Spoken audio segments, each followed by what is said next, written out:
Hello everybody and welcome back to a brand new episode of NASCAR Heat 4 Career Mode. I hope you're all having a great day today. We decide the round of 12 grid at the Charlotte Roval, but there you see today's news. Chase Elliott stole the victory late in Richmond last episode. Could this finally be his year to get his first career Cup Series championship? Jimmie Johnson must win to keep his hopes alive and advance into that next round. And same for Erik Jones, who's had a strong season, but bad luck in the beginning of this playoffs puts him in a must-win situation, as well as myself. Gary Owen had a rough night in Richmond, but bounced back to a 7th place finish. So we finished 7th in both races so far here in the Cup Series playoffs.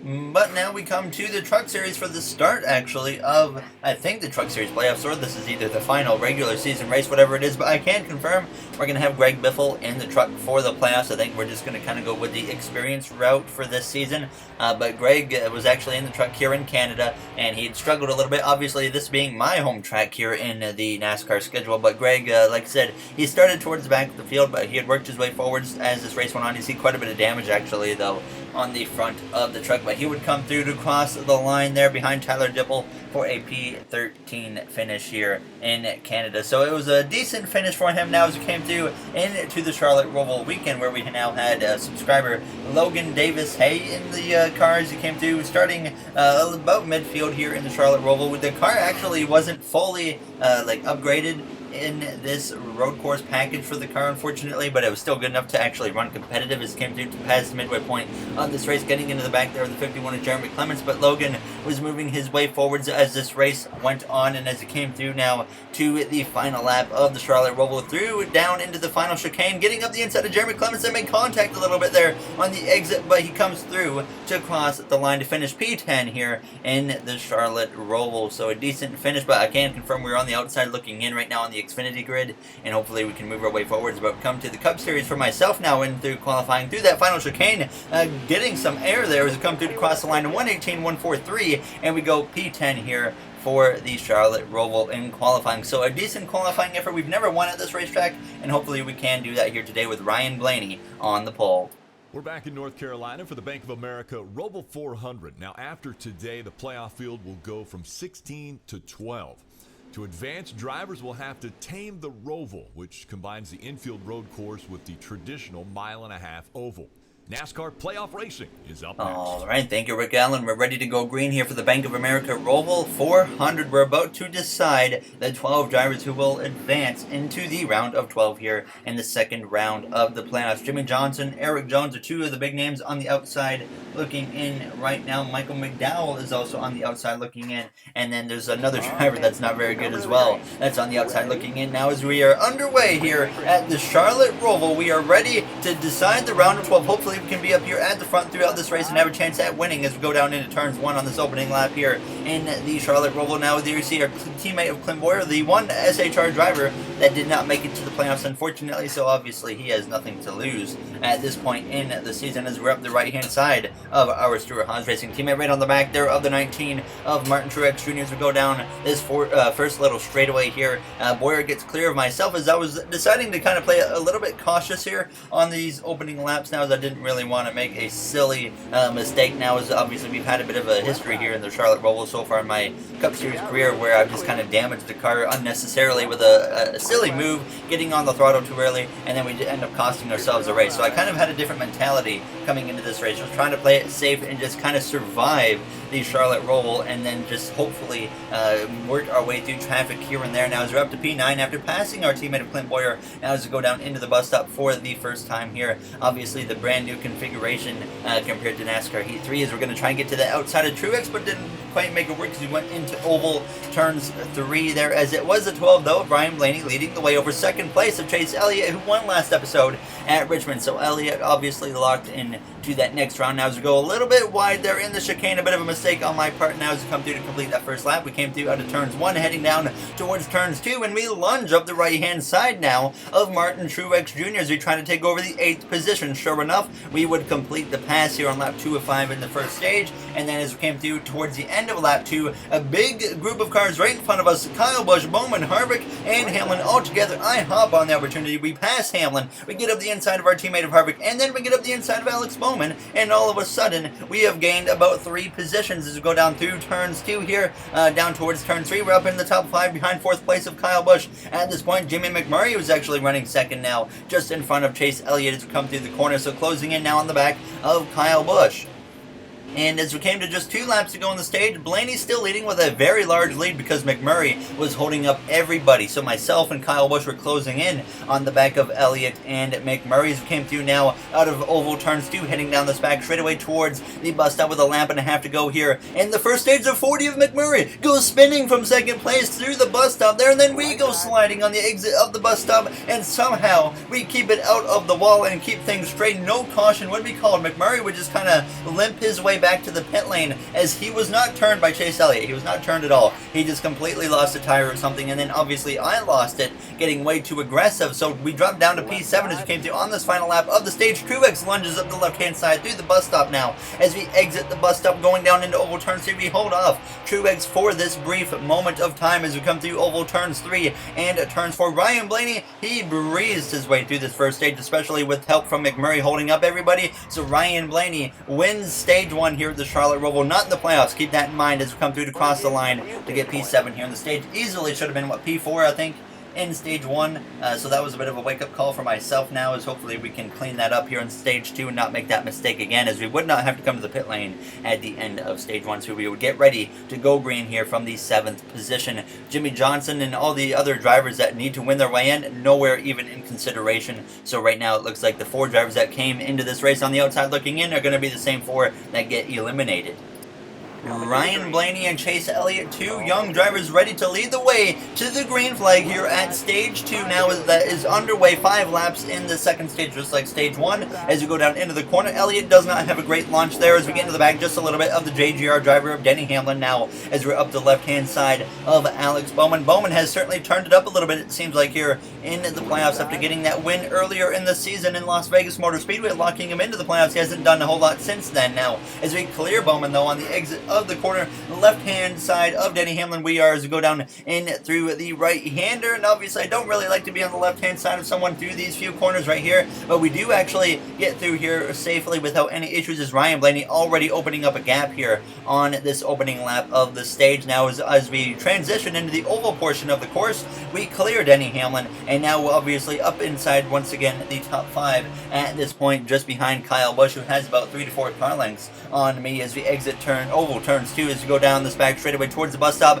being as careful as I can because this bus stop is really hard to get perfect, and Hamlin lunges to my left side just like Truex did on the final lap in stage 1. And once again though, on the exit of the bus stop we do stay clear. As you can see that gap, Blaney's going through oval turns 4 already and exiting that corner. He is long gone, and the leader always has a massive advantage every time we come to the Charlotte Roval. The AI has a really tough time passing here in this racetrack, unfortunately, and I would like to see that improved, hopefully, for NASCAR Heat 5 now. As we go down into turns 1, we close up the gap quite considerably to Kyle Busch and Chase Elliott. We come through on lap 3 of 5 now, even closer, and a good run out of turns 2 down into turn 3. We get up the inside of Kyle Busch for Joe Gibbs Racing as we go down into turns 4 now. At this point, we clear the 18, and now we set our sights on the 9 car of Chase Elliott, who runs P2, but we definitely are showing some significant speed in this 41 car here today now, as we come through that right-hander, going a little bit wide there and then a little bit loose on the exit of the corner as it got on the throttle now, as that's always a big problem in that corner now, as we go back onto the oval portion of this course. And Elliott was closing in quickly on Ryan Blaney, and I was coming with him, because we come through now to the final lap of the second stage. You see Elliott within about a car length and a half or so of Ryan Blaney. We had all pulled away from Kyle Busch. Kyle Busch was just kind of fading as the stage went on now. On this final lap here in stage 2, we close in even more. Elliott so close to that concrete wall there now as we go through the left-hander, approaching the oval section of the course. Now, like I said, I mentioned it's so hard for drivers to pass at this course, especially when you get done a lap or so, because once the restarts are over, it's just like no one can pass at all now, except for myself. Now, as you see, Blaney, though, has a good gap over Elliott as we go down this back straightaway for the final time here in stage 2 as he gets through the bus stop. If he doesn't have issues right here, he will easily win the stage, and sure enough, Blaney gets out of that bus stop without any major issues now as we come through down into oval turn 3. Kyle Busch, Denny Hamlin, Kevin Harvick run 4th, 5th and 6th at the moment now as we come through out of oval turns 4. Ryan Blaney won stage 1 with a very large margin over second place. This time he will barely win stage 2 over second place of Elliott. There's we cross the line a little bit sideways, but we come through to get the 3rd finishing position here in the stage. So definitely can't complain, and this sets us up very well for this 3rd and final stage. And the final stage of this first round of the playoffs, you see Matt DiBenedetto getting up inside the top 10 there, but we would pit for 2 cans of fuel, 4 tires, repairs. There's a little bit of repairs needed, but no adjustments necessary as we get ready to go green.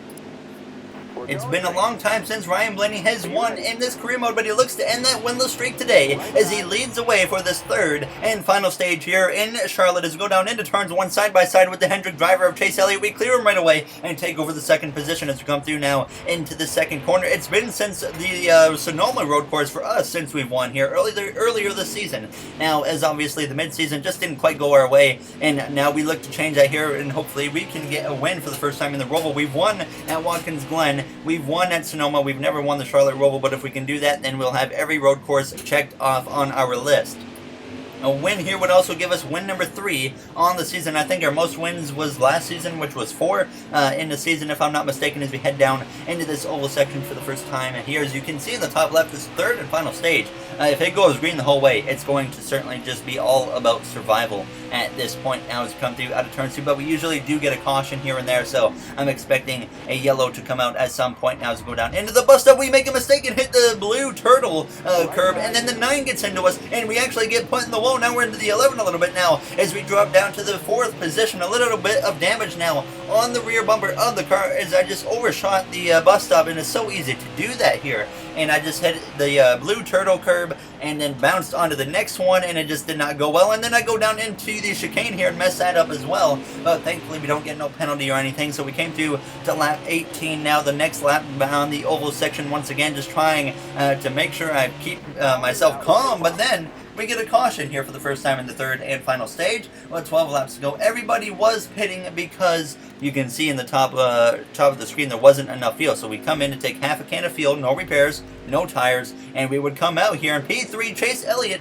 goes from 2nd to 4th. He drops down 2 positions on the pit stops now as the green flag is back out. Ryan Blaney continues to dominate here in the Charlotte Roval as we run P9 as go down into turns 1. The back end kicks out of me when I hit the brakes, and then slides us up in front of the 11 of Denny Hamlin. That was certainly an odd moment for myself there. As soon as I hit the brakes going into turns 1, the back end just responded really oddly compared to how it had been responding throughout the most of this race so far. But thankfully we kept control of the car, and you can see the gap between myself and 3rd place, which is actually being battled for by Denny Hamlin and his Joe Gibbs Racing teammate and champion of Kyle Busch. Now as we're within about 2 car lengths or so of Ryan Blaney, we close up a little bit on him as we go down towards that oval section. But if we can just keep up the pace, who knows, we might have a chance to battle Ryan Blaney, who's been the dominant car here today at the Charlotte Roval. But as we came through on the end of lap 21, you can see Blaney stretch out the gap a little bit, but I get through the chicane pretty well, and then we come through on lap 22 doing the same thing. I'm starting to get that chicane down again,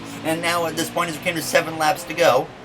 So not a whole lot of time remaining here in the Roval, and we just continue to just kind of hang there with Blaney. Not really closing up as much as I want to be, but we still have time. We come through towards the end of lap 23 out of oval turns 4. At this point going down towards this once again final chicane. Now as we get sideways and we hit the barrier now, and a good chunk of damage on the right front of the car, but the caution comes out with 7 laps to go as I hit the brakes and the car just kind of kicked out from me, and then I hit a bump and it kicked out even more. Into the barrier we went. We did not pit because we know we need to stay out if we want to have a chance to win. So this sets us up all of a sudden for a late race restart now as the green flag is up with only 3 laps to go at this point.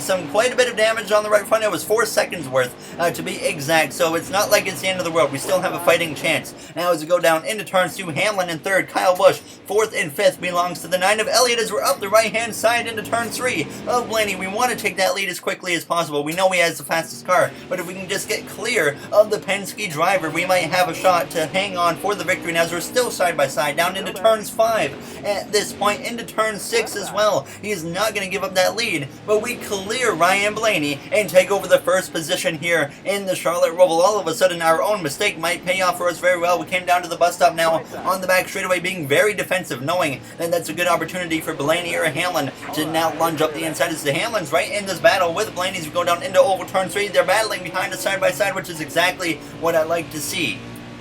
But Blaney clears Hamlin, and he would close back in on me here now with just 2 laps to go. In the Charlotte Roval, we both pulled away from third place on back as we go down into the corner, and we actually overshoot the corner. And now Blaney goes up the inside as we go down through the right-hander, doing everything I can to make sure he does not get clear of myself. As we go down through this left-hander, we get the lead back, and it's all good for now as we get back onto this oval section of the track, because I just went way too hard into that right-hander and just blew right off the side. Thankfully, we didn't put it in the grass, because if I put it in the grass, that likely would have been the end of our chances of winning. Now, as we exit oval turn 2, once again, I'm going to be very defensive over Ryan Blaney. There you see him putting the pressure on. He's right on our back bumper as we go down into the bus stop, but he does not give us the bumper. We go a little bit wide there, and Blaney gets up the right-hand side, but no big deal. We stay clear of him now as we exit the bus stop. Hamlin, once again, has closed the gap, and he's in P3, ready to pounce on Blaney or both of us if something happens. Hamlin was in prime position last time we came to a road course at Watkins Glen when myself and Kyle Busch got together, and then Hamlin went on and took the victory there as we're sideways on the exit of the chicane. Coming to the white flag, Blaney takes the lead, but I send it back up the inside, knowing that we need to do what we can. A little bit of door banging. Blaney a little bit sideways, but he hangs on as we go down into turns 2, and still side by side there as we're just kind of hanging on to the car. We clear him down into turns 3, thankfully, as hopefully we're out of dodge, but no, Blaney battles back up the inside in turn 4, and then we get clear of him finally here down this straightaway as we make this stretch down into turns 5 and turn 6. The 2 right-handers, that this right here is the one that we have to worry about losing grip, but we get through here without any problems as we go down into turn 7, approaching turn 8, which is the point where we go back onto the oval portion of the course. Blaney ready to attack there as we get close to that barrier, get back down to the inside as quickly as possible. We know Blaney has the speed. We're going to have to be very defensive once again into that bus stop to make sure he doesn't get a chance to make a move up my left or right hand side. So I go defensive down into the bus stop for the final time on this final lap. Blaney close, and he gets to my left hand side, and Hamlin goes to the right. We're 3 wide for the lead through the bus stop. Blaney into the wall, slamming into the 11. Contact is made. He's sideways. He hangs on to it though as we come through oval turn 3. Elliott gets up the inside of Hamlin, and all of a sudden we are free to get out of here as we exit oval turn 4 down into the chicane for the final time. And after that complete mess in the bus stop, we will win in the Charlotte Roval. Nice job. What a finish. Every time we go to a road course, it seems like we're in for a great finish here in the Cup Series. And once again, it shows today. Now, as we could have won every road course this season if we didn't completely mess up the Watkins Glen finish. But what a way to win. I think this is our first ever playoff victory, as well as obviously we've had 2 chances to win, or we've had 2 playoff appearances, and we have never won a playoff race. So we finally changed that today, I think. So that's like our 3rd road course win now of our Cup Series career as we blow the engine on the car. But I sure hope you guys enjoyed that finish there. As I went into the bus stop, like I said, I had to be defensive over Blaney, and somehow he still actually got to my left-hand side. And then we made a little bit of contact, I think, and then Hamlin kind of just slices to the right-hand side, caught me off guard. We're 3 wide. We're hitting Blaney. He goes into the wall, and then hit Hamlin there just because when I hit the curb on the exit of the bus stop, it just kind of pushed me into Hamlin, unfortunately. But there you see the updated playoff grid. Michael McDowell and Eric Jones are the first drivers you see in 13th and 14th that are out. Jimmy Johnson is out, and Tyler Reddick is out. They all had to win coming into this race. Obviously, they did not get the job done, unfortunately for them. There, as you see, the Charlotte Roval Trophy. Very nice to have that one. I've been hoping to get this race win so long. And next up, I think Martinsville, this is the race that we really need to focus on. I think we can get through this next round with no problems unless we have some issues happen. But after the race, I said everything went well for us other than myself hitting the barrier, bringing out that one caution. But we have the momentum now going into that round of 12. All right. Way to go. You advance to the next round of the playoffs. Thank you, Eric Almirola, and so did he. Now, as there's 3 SHR drivers in the top 12, as I actually provoked Denny Hamlin after that race. I should also mention that was actually our 10th career Cup Series win here in our 3rd season. So very happy to get career win number 10. And in the next one, we start the round of 12 at Dover, a track that we've had some shaky luck at. So it's going to be tough to see what happens. But as always, if you guys enjoyed, make sure to comment, like, and subscribe. Those would all be very appreciated. We go into the next round. 16 points to the good, just like we came into the first round. 16 points to the good. So it's going to be really interesting. So I'll see you guys in the next one when we start the round of 12. Thank you for watching, everybody, and have yourselves a great day.